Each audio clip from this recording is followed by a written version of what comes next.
I like that it's, like on a more superfluous level, that it's all local. So any music that you find on there, you can go and see. You can Right. go see them this weekend if you Right. want. You don't have to wait for them to come to your town.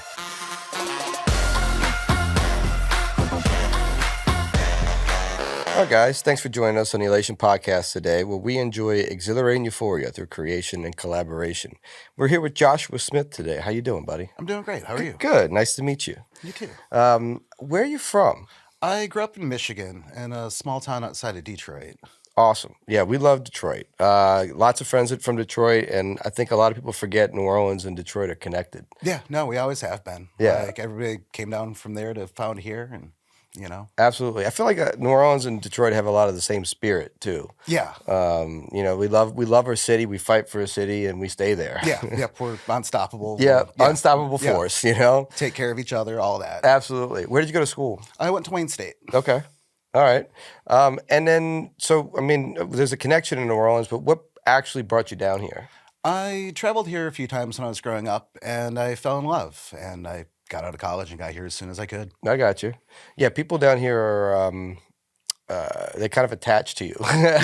Yeah. And I feel like when I talk to tourists and people that come here on a I guess often basis, they really feel like they come down here once and something sticks with them, either a person or an experience or food or whatever it may be. Something sticks. Yeah. Well, good. Tell me a little bit about your career. What are you building? So I do a lot of things at the library, but I run Crescent City Sounds. It's our all local, all free streaming music service. Okay. What was your inspiration for that? So we aren't the first library to do it. Right. I had a colleague and a friend from when I was back in Michigan that had since moved to Austin, and I went to visit him.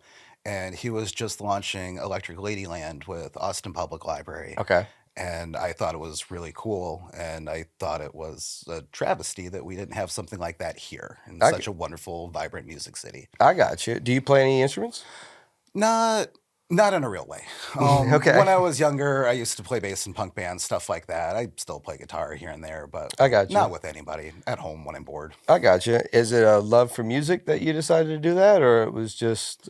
Yeah, it's a love for music and just wanting to give back to the community. A big inspiration for me in this is being able to go out and see free music any night of the week, and I've gotten so much from the community, I wanted to give back to them. I got you. Well, New Orleans is great for that. There's live music everywhere, and that's definitely something that you get a lot from when you walk downtown and one bar is playing blues, the next bar is playing jazz, the next bar is playing hip hop. You can get a lot from that experience just walking down, even in just one night. So to give back is great. How do you feel about the streaming part of music that we have nowadays? I have mixed feelings about it. Because you're a consumer, so I prefer physical media. I like the ease of streaming. I like that it's, easy when I'm doing dishes, driving the car, things like that.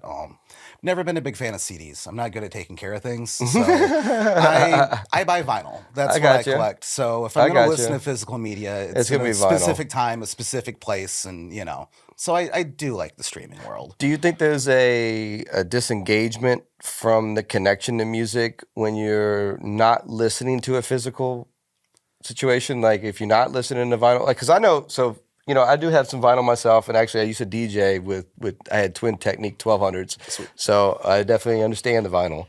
But when I listened to vinyl, I didn't skip anything. I always sat down and listened. Yeah. Because it wasn't easy to skip. Yeah. You get every single track. Yeah, but it gave you a whole experience.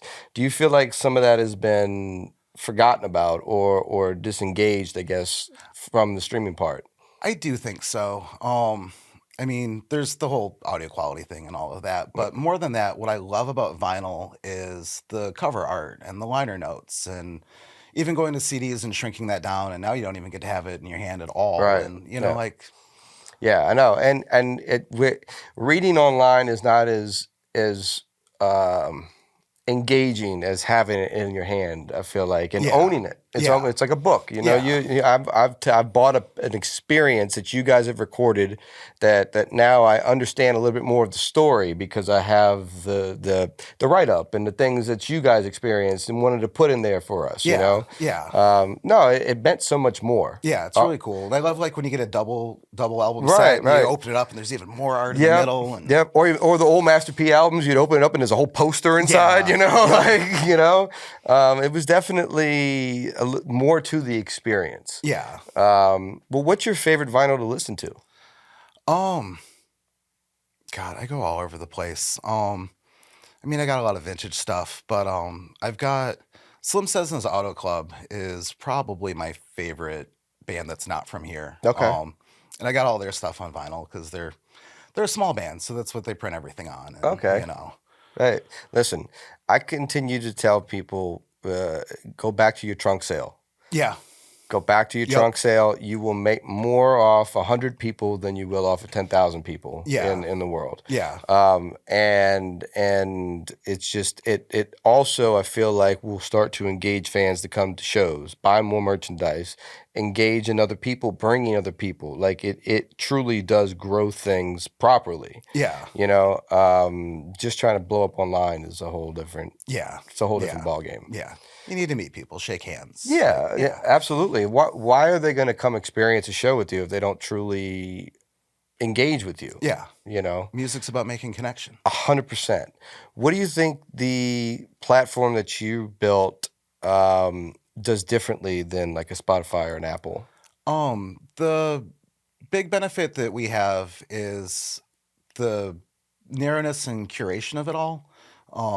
I like that it's, like on a more superfluous level, that it's all local. So any music that you find on there, you can go and see. You can Right, go see them this weekend if you right. want. You don't have to wait for them to come through town.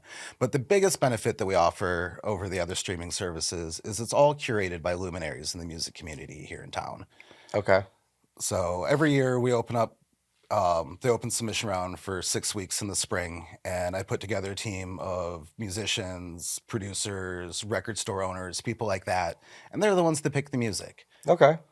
So it's curated by New Orleans musicians Yeah, and people that understand the culture. yeah, Well, that's great. I mean, and it definitely. Um, I mean, New Orleans is such a creative town. You know, there's so many musicians that are probably more talented than most of the people in the world, yeah, but that don't get any exposure. yeah, You know, so just to be able to give them exposure like that, I think yeah. is really really awesome. Um, and how do you think people? And we talked about the trunk sale a little bit, but how do you think people should try to profit off of their art now? Because it's, I mean, if you look at how the process is going, it looks like music's almost the marketing tool nowadays instead of the actual product. So how do you feel like artists should adjust to that moment? Um, that's a good one. I think going back to directly reaching audiences is a good first step towards that. Bring it Right, back, decentralize things. I'm all for decentralizing stuff. right, Like I'm a DIY guy. Like sell your albums. right, Talk to people, do right. all of those Shake things. hands. Yeah, But 'cause you need to make those connections. You're making a lot of money off of T-shirts and things like that, and you gotta make people want to come and see you right. to make them buy your T-shirt and No, stuff. 100%. No, and I keep saying that until we attach something physical to the music, the music's always going to get lost in the marketing Yeah, because we took the CD, we took the vinyl, we took the cassette away, for the most part for the major stuff, and I feel like it almost has to come with marketing now. So I keep saying that like Budweiser should come out with have a country artist come out with an album that the singles are only available if you buy the 12 pack, yeah, and then do a profit share situation with the artist and build off of that, and then you've attached something physical to the sale, yeah. and now we're going back to those moments and stuff like that. I feel like it was important. Yeah, no, that's totally cool. And that's like way better than just like selling your music to be on commercial jingles and I stuff like a that, hundred you know? percent. No, 100%. Well, and then you once again, you're also doing something to experience the fan. Do a special can, do a special this and that, do a T-shirt with it. Like you're grabbing moments in their time in their life. Yeah. You know, who's your favorite band to see in town? Um, my favorite band these days is Marina Orchestra. And there I found them from Crescent City Sounds. They Okay, were in our first class of artists. They're cool. They're like beach rock. They're super chill, super fun. awesome. Do you feel like there's a lot of bands in the city now, right now? Oh yeah, there's a lot. There's a lot. It's crazy, you know, because you hear what's on the live wire and all that, and you know, like I'm aware of who's playing. But every year when we do the open submissions and we get people, you know, last year I had almost 200 people send me music, and I only had heard of a handful of them. Okay, So like that's super that's cool. cool. It's growing. Yeah. Do you ever thought about doing your own festival? We talk about that. Live music is one of my near-term goals to try to figure out. Because I feel like a lot of those bands, and I went through the site and looked around. I feel like a lot of those bands don't necessarily perform on the big stage festivals here. No, not a lot of I them. feel like the festivals almost repeat the same bands over and over again. Yeah. Do you notice the same thing, or Yeah, no, I totally do. yeah, And yeah, there's like a Gretna set of Fest stuff. and all these festivals like this? I feel like you read the list and it's mostly the same bands that have been playing, maybe a couple new ones, but for the most part, it's just the same stuff over and over and Yeah, over yeah, again. yeah. Some of the smaller festivals get some new, like Fret Fest. I think is good for getting bands that aren't the standards. Right? Um, Po' Boy Fest sometimes does that all right. They're pretty good. I mean, all the festivals are good, but Yeah.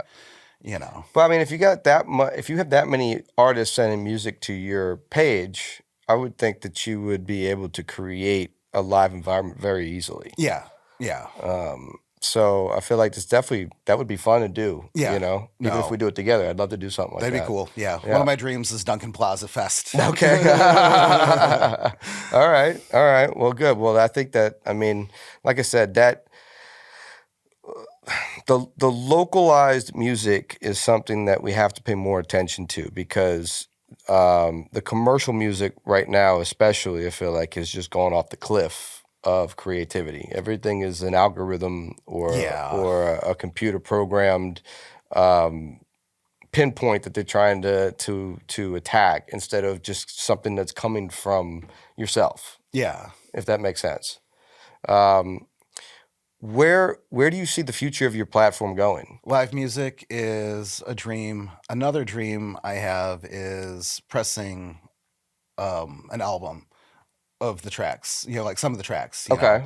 like of the class of Like artists, doing you like know, a like one mixtape track type of every year. thing, like Yeah. where yeah. The library in Edmonton does that with their collection. Okay. And that's something that I'm really interested in. I can't remember the name now, but there's a local vinyl press in town, Hmm. and I think it would be really cool. Do you work with Peaches at all? No, I haven't really talked to Peaches yet. I think that would be a good meet for you guys, and I can Yeah, set that up for if you want. But cool. I think that'd be good for you guys, especially if you want to press one, because probably a lot of bands that you're pushing or use Peaches as an avenue to sell records. Yeah, So I feel like it might be a good connection with you. yeah, yeah. So Um, far, we have like relationship with Euclid because Lefty was one of our curators, okay. and Sisters in Christ, Brian was one of our curators one year last Okay. year. What about any of the colleges or anything? We have a cool collaboration with Tulane. There's a podcast class, and they are like interviewing bands and doing podcasts about the musicians. They're picking songs that they like from the collection and doing like an explainer of the song. And that's been really cool. I love that the work that they've been putting out, and it's a little more exposure. It's more exposure for Right. them starting their careers. It's more exposure for the artists. I think it's a win-win. Right. Awesome. Awesome. Well, great, buddy. Well, I appreciate you coming on today Yeah. and love talking to you. Why don't you tell everybody where they can find the website and they can find things on your socials for the platform? Cool. So yeah, we are crescentcitysounds.org. It's also linked off of the library's website, nolalibrary.org. We do not have our own socials for the website, but you can find it through New Orleans Public Library on Instagram and Facebook. Awesome. Well, great. Well, check out Crescent City Sounds, and I hope all the local artists apply for it. And it's something that we all need to do and get together and create a culture of music and business that we can all make money in. So, thanks for being a Yeah. part of that. No, thanks. Absolutely. Well, thank you guys for joining us today on Elation Podcast. See you next time.